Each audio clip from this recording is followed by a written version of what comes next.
Good? All set? All right, we'll go ahead and get started. We'd like to welcome Frankie Capan to the interview room here at the WM Phoenix Open. Frankie, in your rookie season on tour, and this is very much a hometown event for you. What's it like to be in the WM Phoenix Open in your rookie season on tour? Yeah, it's very unique. I've been on the other side of the ropes, at least 5 or 6 times, and I enjoy being on this side a little bit more. But it's just fun to kind of look back on some of the memories I have coming to this event as a junior and amateur golfer, and really just can't thank Matt Mooney and Chance Cosby enough for the opportunity, and really just looking forward to getting this week started. And so Minnesota is your home state, but you went to high school here in Phoenix. Can you tell us a little bit about that? Yeah, so I was originally born in Minnesota, but from a young age, split time between Minnesota and here, and actually, pretty much grew up 15 minutes up the road from here. So I'm very comfortable around this golf course, and just kind of been in this area a lot, and actually graduated from high school probably 20 minutes west of here. So it's always fun to come back home, and staying with my parents this week. So it's nice to have some home cooked meals and sleep in my own bed. Are there any moments that really stick out to you about your time, either as a fan, and were you a standard bearer at this tournament once? I was, yes, ma'am. I think it was 2011 or 2012. I was able to be the standard bearer for Bill Haas, Phil Mickelson, and Bubba Watson. So that's one that's very memorable for me. But I think, my 2 sisters and I, we competed in the Itty Bitty Open, I think when I was 5 or 6. So I have some flashbacks of that as well, even at such a young age. But just a lot of. I remember some guys hitting certain shots; those kind of are branded into my brain. So just a lot of unique experiences around this golf course. Before we open to questions, just some state on the transition from the Korn Ferry Tour now to the PGA Tour and your experience thus far on tour.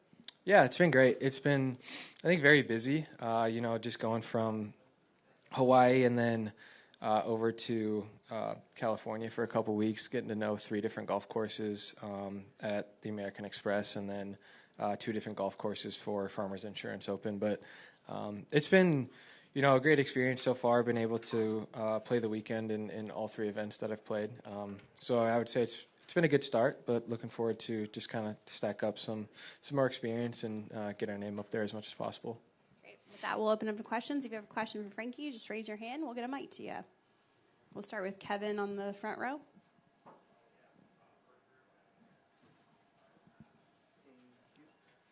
Hey, Frankie.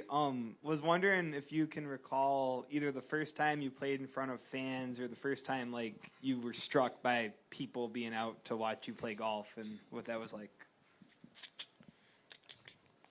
That's a good question. I'd have to think about it for a little bit. I think, having played Korn Ferry for 2 years, we don't nearly get as many fans out there.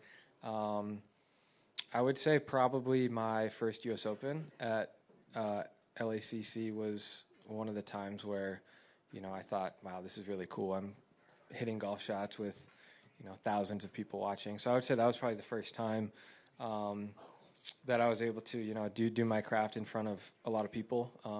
This week, I was chatting with my dad a little bit about it, and, been fortunate enough to play the last 2 U.S. Opens, Pinehurst and LACC, and, the amount of people even on a Wednesday is pretty similar to some of the crowds we get out there on, Friday, Saturday, Sunday. So it's I think it's going to be a great experience for me.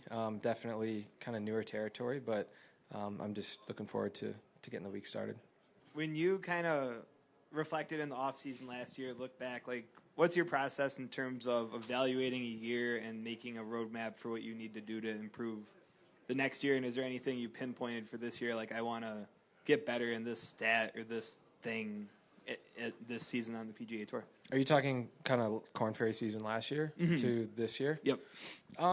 Yeah, I think, I definitely took some time off after last year. It definitely felt like a lot of golf for me, playing 7 weeks in a row, and then, really just 1 week off. And then just the end of the year for me, I was pretty tired and got kind of mentally exhausted. I felt like I was playing really well, and my game was very sharp to having a top 20 a win and then a top 5 at the final event. But I think mentally I was pretty shot. So it was nice just to take some time off. I think the biggest thing I learned from last year is I actually looked at my stats from my first year on Korn Ferry to the second year, and they really weren't that much different, even though one year I finished 51st and the next year I finished third.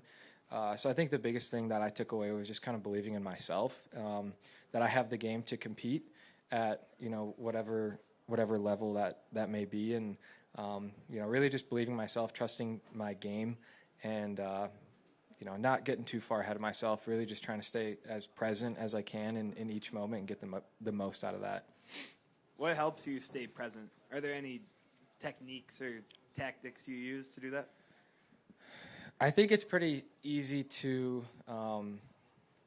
just think into the future as opposed to just focusing, like I said, kind of on the present moment. Like right now, just chatting with you, that's really all I'm focused on.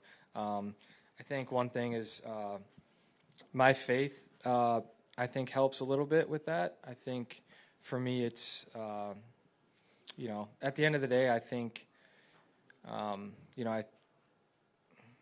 don't know. No, it's tough for sure. Tough for me. I think I've just found that the more present I am, the better results I get out of, whatever it is I'm doing. And no matter what I'm doing, I want to be the best I possibly can at whatever it is.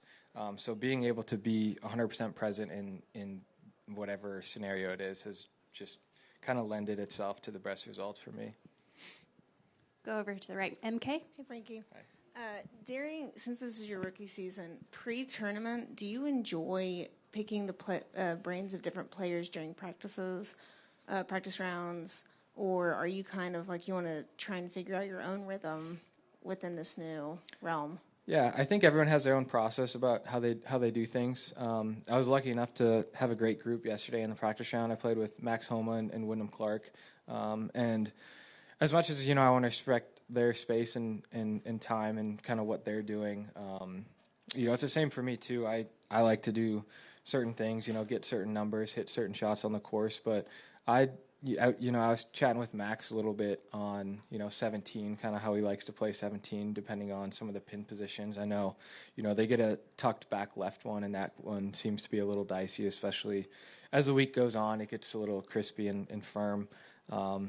So, I do like to pick their brain as much as I can, but I also want to respect kind of their time, and I'm also pretty focused and have a very experienced caddy, which helps a lot. And, so if I'm not able to ask him something I wanted to, I can always just, ask my caddy or go over whatever it is with him. He's been around this place probably, 60 times. So it's nice to kind of have him in my back pocket. And then in the past, sponsor exemptions at events have had to write a letter. Mm-hmm. Did you do one for this week? I did. Was there anything that you were really, I don't want to say proud, but in a way you were proud that you got to write about something in your background that you maybe sparked their attention?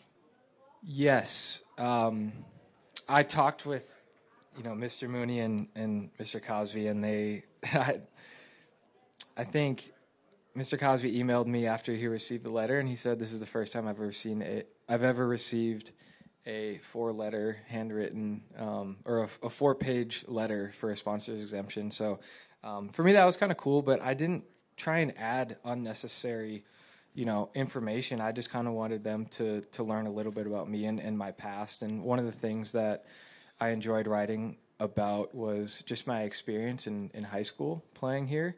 Was lucky to shoot a 59 to close out my high school career my senior year. So I kind of let him know that. But so much of my, golf career started really up the road at a course called DC Ranch. So I just kind of wanted to highlight that a little, and then just all the relationships that my family and I have formed in the Valley. And other than that, mainly just kind of updating him a little bit about how the last couple years have gone for me, and just giving him a little bit of insight into my golf career so far. We're going to go back left. Hi, Frankie. Your mom used to caddy for you for like a significant chunk of your career. What sort of conversations have you had with her this week leading up to this tournament? This week, actually, not much. I haven't seen her a ton. She's been great, though. She cooked me breakfast yesterday and some dinner last night as well. But no, nothing too crazy. I actually don't think she's even been to the course this week. And then if you'll just pass the mic right. Yep, perfect. Thank you.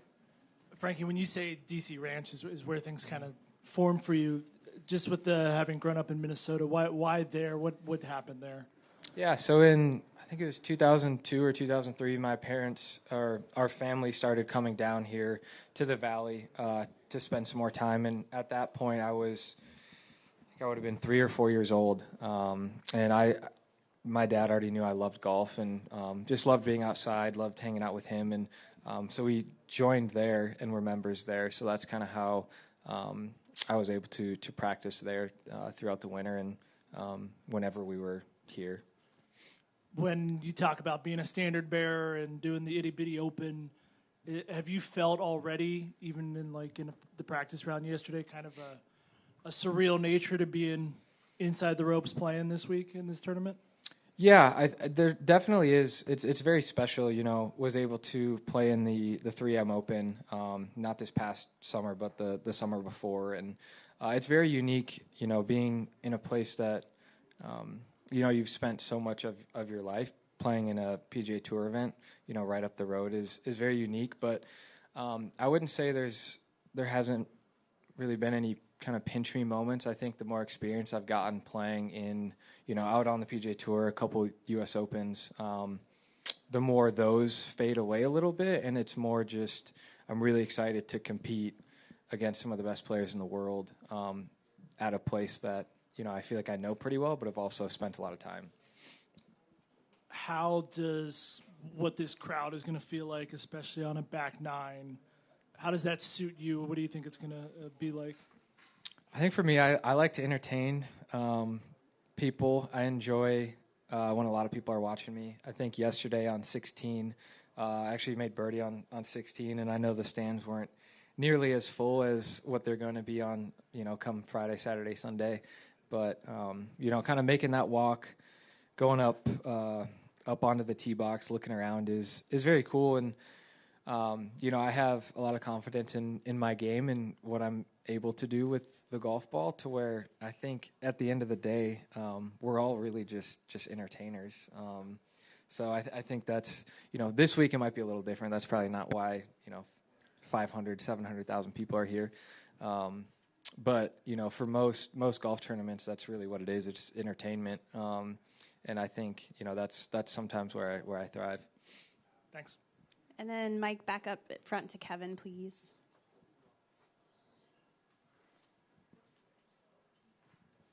The 59, was that here at this course? It was not. No, it was in Tucson. Okay. What course? I don't know.